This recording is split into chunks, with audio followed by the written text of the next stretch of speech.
नमस्कार दोस्तों, कैसे हो आप सब लोग। मैं के डी चारण स्वागत करता हूं आप सभी मित्रों का एजुकेशन हब के इस ऑनलाइन प्लेटफॉर्म पे। दोस्तों, जो मित्र मेरे से पहले से ही जुड़े हुए हैं और जो इस प्लेटफॉर्म के माध्यम से जो मित्र मेरे से नए जुड़ने वाले हैं, उन सभी का मैं दिल की अटल गहराइयों से अभिनंदन करता हूं, स्वागत करता हूं। साथ ही मैं आभार व्यक्त करना चाहता हूं एजुकेशन हब के निदेशक महोदय आसिफ जी सर से कि इन्होंने इस वैश्विक महामारी के दौर में एक विद्यार्थियों के हित में बहुत ही अच्छा प्लेटफॉर्म तैयार किया है। तो मैं धन्यवाद देता हूं सर को। साथ ही जो एजुकेशन हब की जो टीम है, मैं विश्वास दिलाता हूं कि आपको बैक टू बैक प्रत्येक सब्जेक्ट की क्लासें इस प्लेटफॉर्म के माध्यम से प्रोवाइड करवाई जाएगी। मैं आपके लिए लेकर आया हूं साइंस के बेहतरीन वीडियो, और वो वीडियो आपको back to back continue per day मिलते रहेंगे। बस पेशेंस रखना मित्रों। वैसे सब कंपटीशन एग्जाम के जितने भी विद्यार्थी हैं सब धैर्यवान होते हैं, और जितने विद्यार्थी जो धैर्यवान रखते हैं वो अपने लक्ष्य की प्राप्ति आसानी से कर सकते हैं। बस आपकी कंटिन्यूटी, आपकी मेहनत और हमारी थोड़ी सी आपकी कोशिश की जा रही है आपकी ओर से, दोनों मिलके अपन एक मुकाम को हासिल कर सकते हैं, आपके लक्ष्य को अचीव कर सकते हैं। तो ये जो टाइम है वो टाइम कंप्लीटली अपन पढ़ाई के अंदर ही दें ताकि इस टाइम का अपन सदुपयोग कर सके। कहते हैं कि 100 भट्टियां जलती है तो शमशीर बनती है, मिले हाथ से हाथ तो जंजीर बनती है, कहाँ मिलती है मौजों में मंजिल ए निशा, कहीं बरसों जले तदबीर तो तकदीर बनती है, कहीं बरसों जले तदबीर तो तकदीर बनती है। इसी के साथ मैं शुरुआत करता हूं। आज के अपन का टॉपिक है रासायनिक अभिक्रियाएं। तो रासायनिक अभिक्रियाएं क्या होती है, इससे पहले अपन जानेंगे कि कौन सा पोर्शन अपने को पहले पढ़ना है, इसके बाद कौन सा टॉपिक। तो रासायनिक विज्ञान या रसायन विज्ञान के अंतर्गत अपन उन टॉपिकों को पहले पढ़ेंगे जिनका वेटेज एग्जाम की दृष्टि से ज्यादा है। सबसे पहले मैं बात करता हूं केमिस्ट्री शब्द की उत्पत्ति की बात करें अपन तो केमिस्ट्री शब्द एक लैटिन भाषा का शब्द है।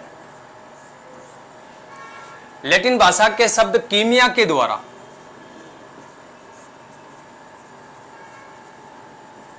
कीमिया शब्द के द्वारा केमिस्ट्री शब्द की उत्पत्ति हुई है। और कीमिया का अपन अर्थ देखें तो कीमिया का अर्थ होता है रसायन, अर्थात विज्ञान की वह शाखा जिसके अंतर्गत रसायनों का अध्ययन किया जाता है। कौन सी विज्ञान कहलाती है? रसायन विज्ञान कहलाती है। अब रसायन विज्ञान के जनक की अपन बात करें कि रसायन विज्ञान के जनक कौन है, तो जनक की बात करें तो लेवोसिए नामक वैज्ञानिक रसायन विज्ञान के जनक कहलाते हैं। इस रसायन विज्ञान के अंतर्गत ही अपन पहला टॉपिक स्टार्ट करने जा रहे हैं, रासायनिक अभिक्रियाएं। रासायनिक अभिक्रियाएं क्या होती है? रासायनिक अभिक्रियाएं केमिकल रिएक्शन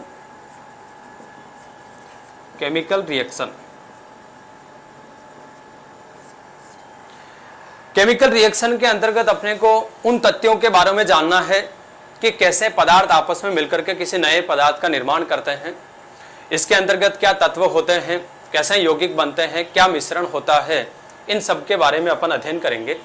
साथ ही रासायनिक अभिक्रियाओं के जो प्रकार है वो प्रकार अपन इस टॉपिक के अंतर्गत कवर करेंगे। रसायन विज्ञान होती क्या है, इसके अंतर्गत जो रासायनिक अभिक्रियाओं को अपन को टॉपिक पढ़ना है, इस टॉपिक के अंतर्गत पहले अपन डेफिनेशन की बात करते हैं कि क्या रासायनिक अभिक्रिया होती है। रासायनिक अभिक्रिया की देखो भैया सिंपल सी परिभाषा है कि दो या दो से अधिक पदार्थ मिलकर के किसी नए पदार्थ का निर्माण करते हैं, और नए पदार्थ का निर्माण होता है जिसमें पदार्थ के भौतिक तथा रासायनिक गुण बदल जाते हैं, रासायनिक अभिक्रिया कहलाती है। तो रासायनिक अभिक्रिया की डेफिनेशन की बात करें, रासायनिक अभिक्रिया डेफिनेशन देखिएगा मित्रों, या सिंपल सी परिभाषा, पदार्थों में भौतिक व रासायनिक गुणों में परिवर्तन होना रासायनिक अभिक्रिया कहलाती है। पदार्थों के भौतिक व रासायनिक संगठन में परिवर्तन होना, पदार्थों के भौतिक व रासायनिक गुणों में परिवर्तन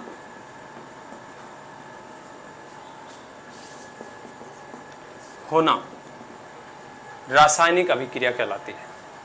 या कह सकते हैं पदार्थों के भौतिक और रासायनिक जो गुणधर्म है वो चेंज हो जाते हैं। ए कोई पदार्थ है प्लस एक बी पदार्थ है, ये दोनों आपस में क्रिया करके किसी नए पदार्थ का निर्माण करते हैं, C प्लस डी। ए तथा बी आपस में क्रिया करके C तथा D का निर्माण करते हैं, अर्थात दो या दो से अधिक पदार्थ आपस में क्रिया करके नए पदार्थ का निर्माण करना रासायनिक अभिक्रिया कहलाती है। ए तथा बी पदार्थ क्या कहलाता है? अभिकारक। क्या कहलाता है? अभिकारक। सी तथा डी क्या कहलाता है? उत्पाद, यानी रिएक्टेंट, और ये क्या हो गया? प्रोडक्ट। ये दोनों आपस में क्रिया करके और सी और डी उत्पाद का निर्माण करते हैं, क्या कहलाती है? रासायनिक अभिक्रिया कहलाती है। अब इनके भौतिक तथा रासायनिक गुण क्या हो सकते हैं? बदल सकते हैं। तो पदार्थों में होने वाला वह परिवर्तन जिसमें पदार्थ के भौतिक गुण बदल जाते हैं वो भौतिक परिवर्तन, और जिनके रासायनिक गुण बदल जाते हैं वो रासायनिक परिवर्तन कहलाता है। अपन को इस रासायनिक अभिक्रिया की परिभाषा के अंतर्गत दो शब्द काम में लिए अपन ने, एक तो भौतिक परिवर्तन, दूसरा है रासायनिक परिवर्तन। इन दोनों के बारे में अपने को पढ़ना है।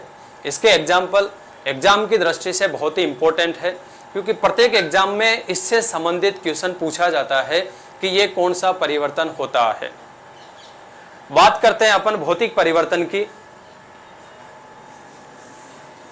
भौतिक परिवर्तन की परिभाषा देखो क्या होती है। भौतिक परिवर्तन, फिजिकल चेंजेस। भौतिक परिवर्तन की बात करें अपन, यानी पदार्थों में होने वाला वह परिवर्तन जिसमें पदार्थ के भौतिक गुण, रंग और अवस्था बदल जाती है, कौन सा परिवर्तन कहलाता है? भौतिक परिवर्तन कहलाता है। यानी पदार्थों में होने वाला वह परिवर्तन, पदार्थों में होने वाला वह परिवर्तन जिसमें पदार्थों के भौतिक गुण, कोष्टक में अपन लिख देंगे रंग, अवस्था, परिवर्तित हो जाते हैं,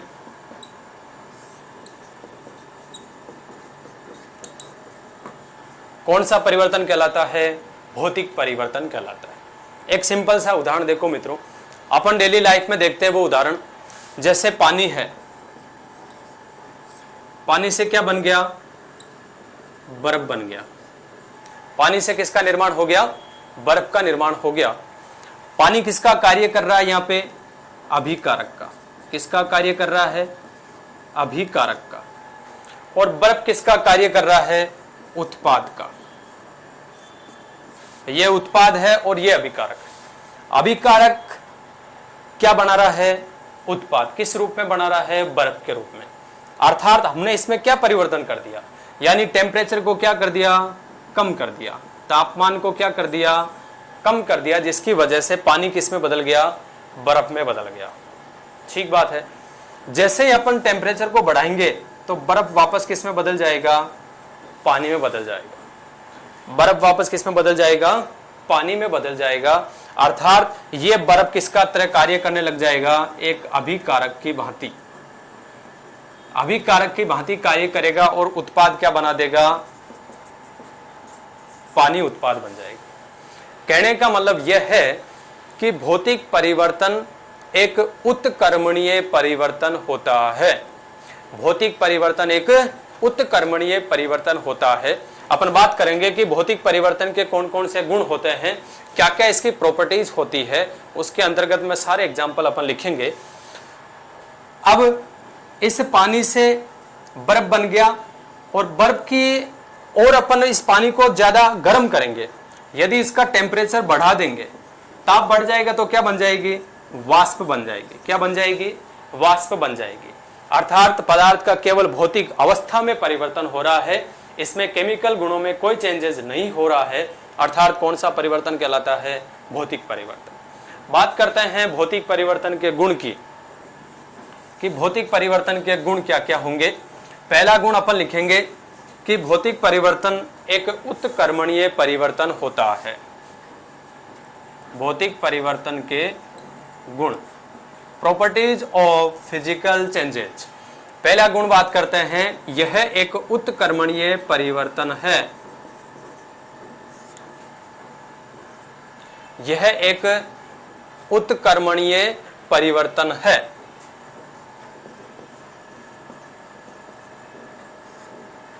दूसरी पॉइंट की बात करें कि भौतिक परिवर्तन उत्कर्मणीय हो गया क्योंकि उत्पाद के द्वारा वापस क्या बन रहा था, अभिकारक बन रहा था। ठीक बात है।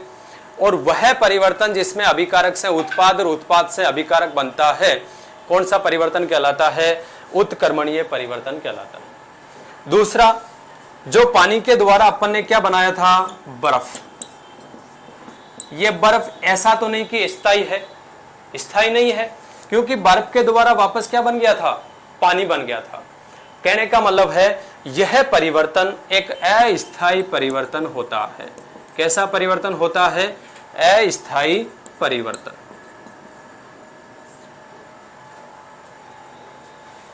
ठीक है, क्योंकि स्थायी नहीं है, उत्पाद के द्वारा वापस क्या बन रहा है, अभिकारक बन रहा है। तो कौन सा परिवर्तन हो गया, एक उत्कर्मणीय परिवर्तन है। और परिवर्तन कौन सा हो रहा है, केवल इसकी अवस्था चेंज हो रही है। पानी किस फॉर्म में रहता है, लिक्विड में, और बर्फ किस अवस्था में है, सॉलिड अवस्था। तीसरी गुण की बात करते हैं, रासायनिक गुणों में कोई परिवर्तन नहीं आता है, यानी केमिकल चेंजेस नहीं होता है। रासायनिक गुण नहीं बदलते हैं, रासायनिक गुण नहीं बदलते हैं। तो ये कौन सा परिवर्तन हो गया, अपना भौतिक परिवर्तन हो गया। इसके अंतर्गत अपन एग्जाम्पल की बात करें कि और एग्जाम्पल कौन कौन से लिख सकते हैं अपन। उदाहरण, पहला एग्जाम्पल है, देखो, पानी से बर्फ बनना। ठीक है। दूसरा अपन ले सकते हैं धातु का पिघलना, जैसे सोने का पिघलना।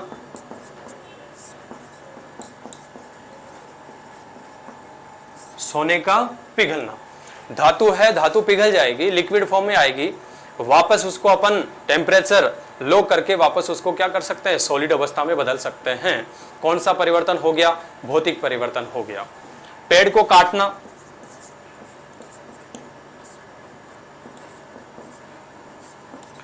पेड़ को काटना, कौन सा परिवर्तन हो गया, भौतिक परिवर्तन। ठीक बात है। तो ये सारे के उदाहरण किसके अंतर्गत आते हैं, भौतिक परिवर्तन के अंतर्गत आता है। मक्खन का पिघलना आदि, ये सारे एग्जाम्पल किसके अंतर्गत, भौतिक परिवर्तन। एक डाउट होता है इसके अंदर, सर मोमबत्ती का पिघलना और मोमबत्ती का जलना, मोमबत्ती का जलना यदि आपसे पूछा जाए तो उसमें भौतिक और रासायनिक दोनों परिवर्तन होते हैं। वो अपन लास्ट में एक नोट लगा के अपन पढ़ेंगे उस चीज को। तो ये भौतिक परिवर्तन के उदाहरण अपन ने पढ़े। इसके बाद बात करते हैं अपन रासायनिक परिवर्तन। रासायनिक परिवर्तन, ये सब रासायनिक अभिक्रिया में होने वाले चेंजेस है। रासायनिक परिवर्तन क्या होता है,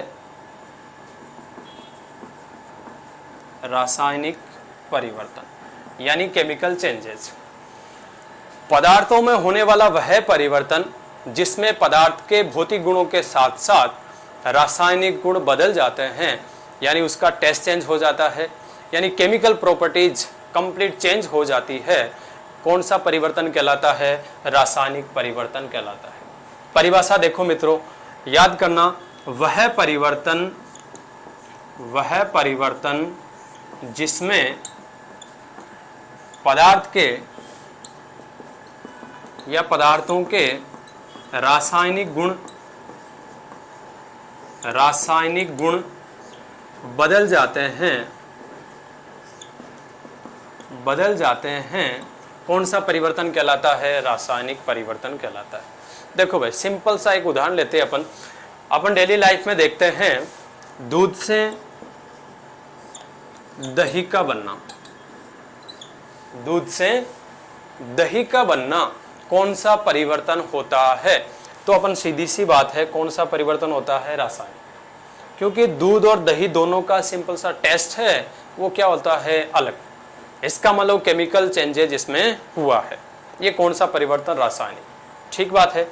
अब दूध से दही बन रहा है, दूध कैसा कार्य कर रहा है? अभिकारक।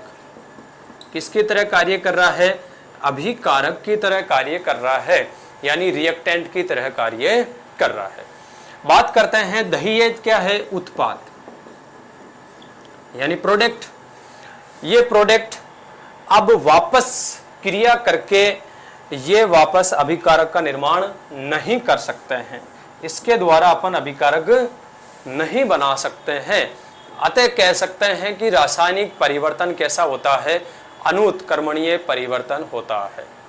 अनुत्क्रमणीय अभिक्रियाएं अपन बात करेंगे कि वह अभिक्रिया जिसमें अभिकारक से उत्पाद बनते हैं और उत्पाद से वापस अभिकारक नहीं बनते हैं, कौन सा अभिक्रिया कहलाती है? अनुत्क्रमणीय अभिक्रिया कहलाती है। हाँ, उत्पाद के द्वारा अपन कोई दूसरा उत्पाद बना सकते हैं, क्योंकि वो ये किसका कार्य करने लग जाएगा? एक अभिकारक का, एक अभिकारक की तरह कार्य करेगा और नेक्स्ट उत्पाद कोई नया उत्पाद बनेगा। लेकिन वापस वही अभिकारक इसके द्वारा अपन नहीं बना सकते। अर्थात ये परिवर्तन कैसा होता है? अनुत्क्रमणीय प्रक्रम होता है, अनुत्क्रमणीय परिवर्तन होता है। दूसरी नेक्स्ट पॉइंट की बात करते हैं। दही बन गया, इस अभिकारक के द्वारा क्या बना है?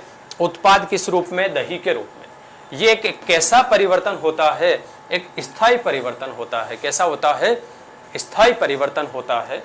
तो अपन बात करें कि रासायनिक परिवर्तन के गुण क्या क्या होंगे, तो गुणों की बात करते हैं। देखिएगा, पहला, ये कैसा परिवर्तन होता है? अनुत्क्रमणीय।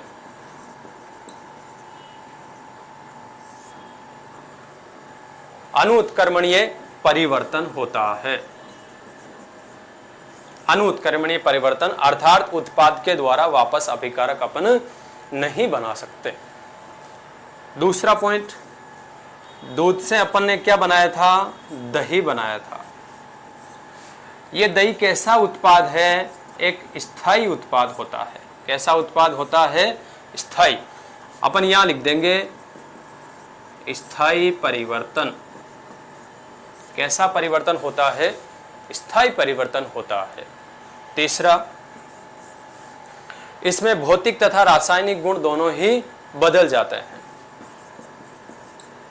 भौतिक गुणों के साथ साथ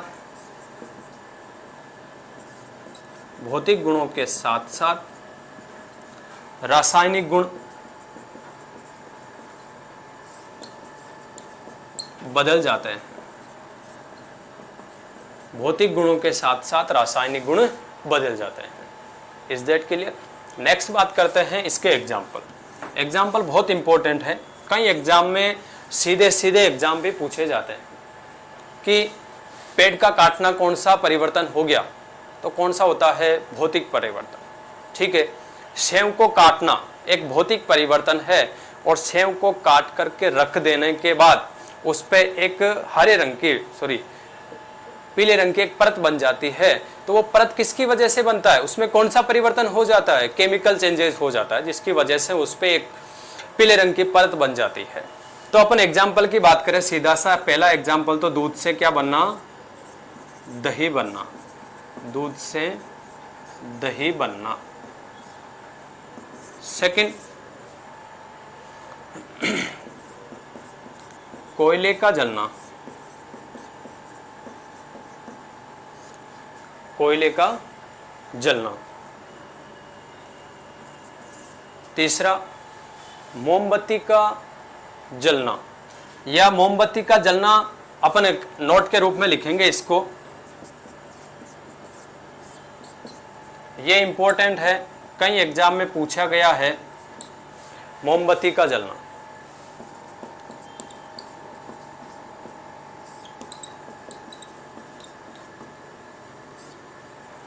मोमबत्ती का जलना देखो भैया, एक ऐसा उदाहरण है, यदि मोम पिघलता है तो वो कौन सा परिवर्तन हो गया, भौतिक, लेकिन जल रहा है इसका मतलब क्या बन गई, उष्मा। उष्मा के रूप में जो मटेरियल था, केमिकल चेंजेस उसमें हो गया। कहने का मतलब है जिसमें भौतिक और रासायनिक दोनों परिवर्तन होते हैं। सेव को काट के रख देने के बाद जो पीले रंग की परत बनती है वो किसके अंतर्गत आती है, इस रासायनिक परिवर्तन के अंतर्गत आती है।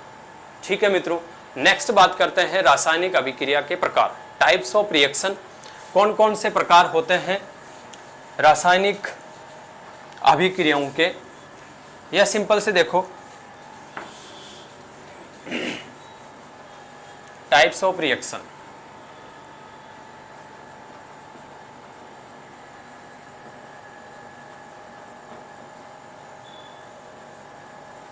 रासायनिक अभिक्रिया के प्रकार।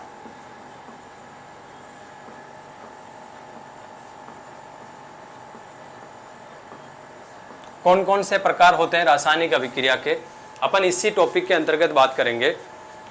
देखिएगा, पहले अपन ने बात की थी, ए कोई पदार्थ है और बी आपस में मिलकर के अर्थात क्रिया करके क्या बना रहा है, C+D बना रहा है। तो ये क्या कहलाती है, ए और पदार्थ बी पदार्थ मिलकर के आपस में क्रिया करके उत्पाद का निर्माण करता है, क्या कहलाती है, रासायनिक अभिक्रिया कहलाती है। अब ये रासायनिक अभिक्रिया के प्रकार के अंतर्गत अपन पढ़े तो पहला प्रकार कौन सा होता है, यदि ये अभिकारक है,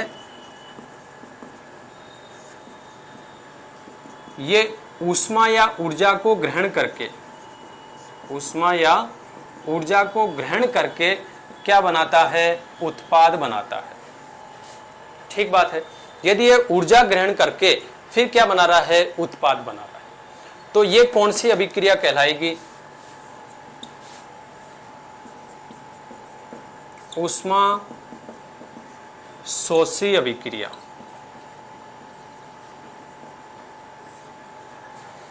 यदि ये अभिकारक क्रिया करने के बाद क्या बना रहा है, उत्पाद, और उत्पाद के साथ में क्या मुक्त हो रही है, ऊष्मा मुक्त हो रही है या ऊर्जा मुक्त हो रही है। इसका मतलब यदि अभिक्रिया संपन्न होने के पश्चात उत्पाद की साइड ऊष्मा का उत्सर्जन होता है तो वो कौन सी अभिक्रिया कहलाती है, ऊष्माक्षेपी अभिक्रिया कहलाती है। कौन सी अभिक्रिया कहलाती है, ऊष्माक्षेपी अभिक्रिया। ऊष्माक्षेपी अभिक्रिया कौन सी होती है, उत्पाद की साइड यदि ऊष्मा का उत्सर्जन होता है तो वो कौन सी अभिक्रिया कहलाती है, ऊष्माक्षेपी अभिक्रिया कहलाती है। यह अपन लिख सकते हैं, ऊष्मा का अवशोषण अभिकारक की साइड होता है, ऊष्मा का अवशोषण अभिकारक की दिशा में,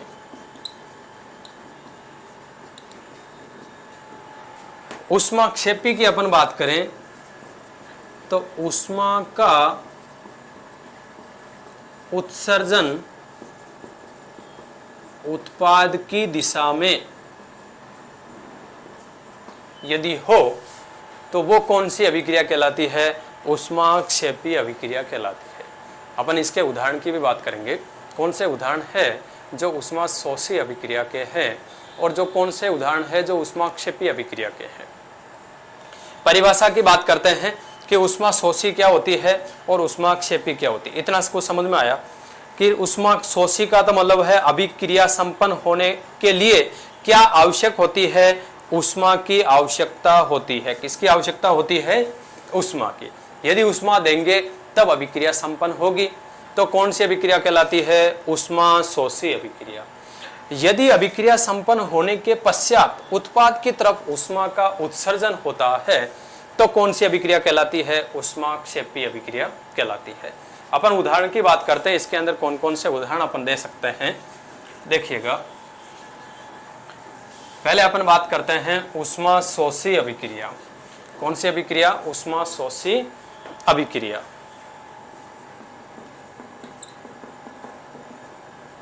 उष्मा शोषी अभिक्रिया। यदि परिभाषा आपको पूछे कोई, परिभाषा क्या देनी है, वह अभिक्रिया जिसको संपन्न होने के लिए उष्मा की आवश्यकता होती है, कौन सी अभिक्रिया कहलाती है, उष्मा शोषी अभिक्रिया। अभिक्रिया को संपन्न होने के लिए, संपन्न होने के लिए उष्मा की आवश्यकता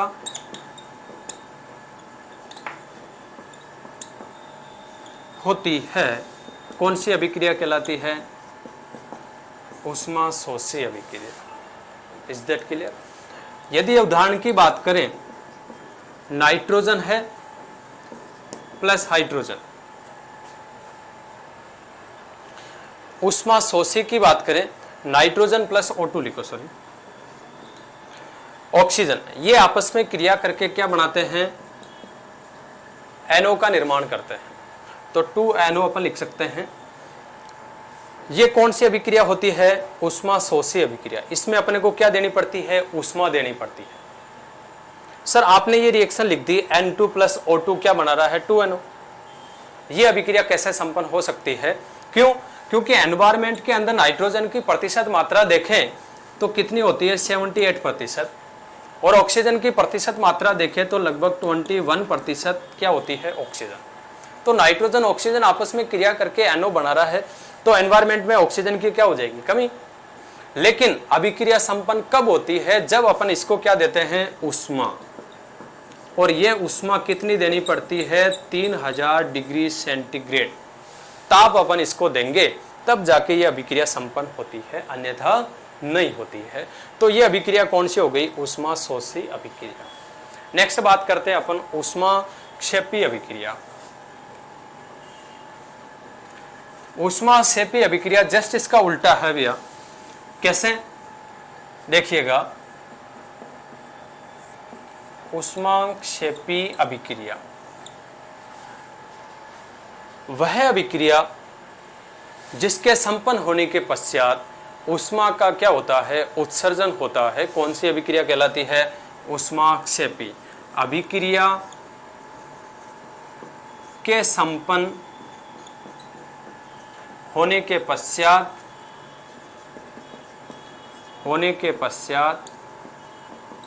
उष्मा का उत्सर्जन होता है, कौन सी अभिक्रिया कहलाती है, उष्माक्षेपी। उष्मा का उत्सर्जन कौन सी साइड होता है, उत्पाद की साइड। तो उष्मा का उत्सर्जन कौन सी दिशा में, उत्पाद की दिशा में। उत्पाद की दिशा में यदि उष्मा का उत्सर्जन हो रहा है तो वो कौन सी अभिक्रिया होती है, उष्माक्षेपी अभिक्रिया होती है। यदि अपन एग्जाम के उदाहरण की बात करें, N2 प्लस H2 आपस में मिलके NH3 का निर्माण करते हैं, यानी अमोनिया का निर्माण होता है, साथ में क्या मुक्त होती है, उष्मा। ठीक बात है। ये अभिक्रिया संपन्न होती है तो साथ में किसका उत्सर्जन होता है, उष्मा। अर्थात ये कौन सी अभिक्रिया होती है, उष्माक्षेपी अभिक्रिया होती है। अभिक्रिया को संतुलित कर सकते हैं अपन, या नाइट्रोजन 2 है, इधर क्या करना है, नाइट्रोजन को 2 कर देना। नाइट्रोजन इधर 2, इधर 2 बराबर। हाइड्रोजन इधर कितने हैं 2, इधर हाइड्रोजन कितने हैं 3 दूनी 6, इधर कितने करने पड़ेंगे 6, तो यहाँ क्या लिख सकते हैं अपन 3। तो ये अभिक्रिया कौन सी हो गई, एक ऊष्माक्षेपी अभिक्रिया होती है। Is that clear? यहाँ तक समझ में आया? आज के लिए इतना ही, बाकी कल। जय हिंद, जय भारत।